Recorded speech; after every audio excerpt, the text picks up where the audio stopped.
It is a good thing that this is organized in the beautiful city of Bangalore. I am sure all the children would enjoy the climate and their stay in this city. At the outset, let us consider what are the main things that have to be taken note of. First of all, we are considering education of children between ages 5 and 11.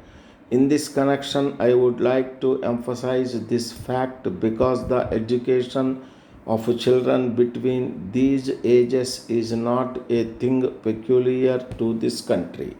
It has taken place in every country of the world, and some definite schemes have been formulated. Secondly, sir, I think it is absolutely irrelevant in a consideration of this question that we should be asked about the number of people who have not got an opportunity to go to schools. I agree that it is most disappointing that even this year over 40% of our children of school going age should be denied an opportunity to get education. They should somehow be provided with education, and therefore a particular method of education should be adopted. The next point that I would like to state is that it is a fact that there has been a great deal of apprehension in the minds of many people. Let us not be carried away by the criticism of those who have a political bias in criticizing or in spreading that criticism.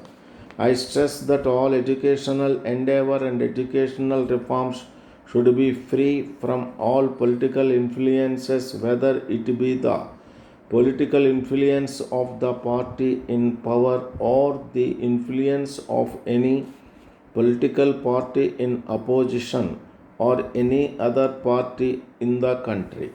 May I respectfully submit that I was very sorry that this scheme of education should have been placed before a powerful political party, and a decision should have been arrived at before the question was discussed in the legislature.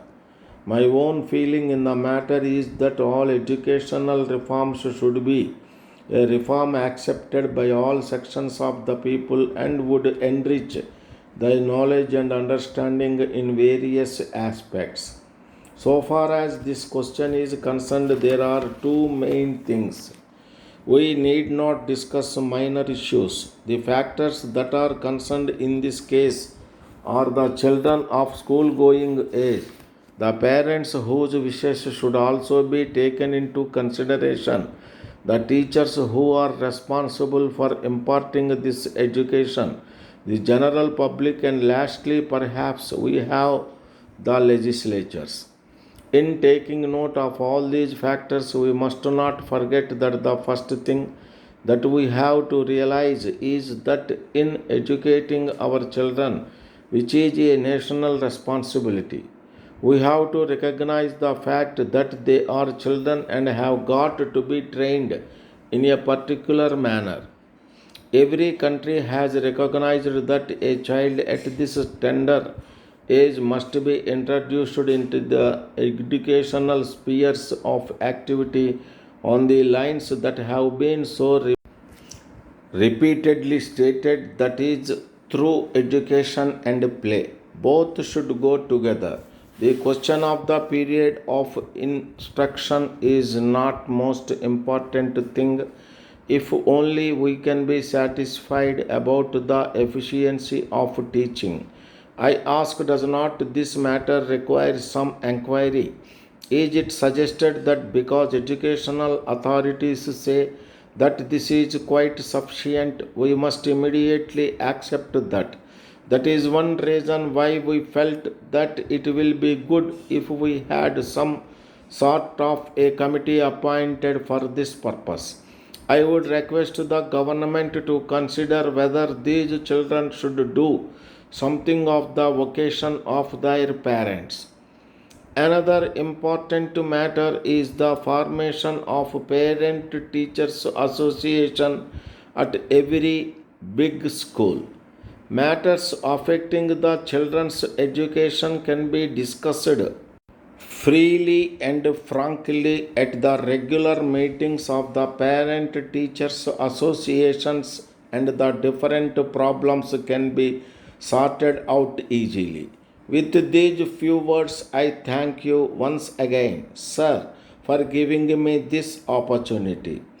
Dear sir, we thank you for the inquiry vide your letter of the 10th instant and also your visit to our office subsequently. We enclose here with the agreement for your signature and also the schedule referred to therein. We shall be glad if you will go through this and return it to us at your early convenience, when we will take the necessary steps to have the document executed. We presume you will give us a call in the course of the next few days in order to check the items with your own list. With regard to your wish to commence building on the estate as soon as possible, we think it necessary to draw your attention to the fact that a clause in the deed provides that a purchaser of a plot upon the estate must not erect any building the plan of which has not been approved. This plan in your case has not yet been prepared. We do not think, however, that the erection of a temporary structure for the purpose of proceeding with the building operations when the plans are passed would come under the definition.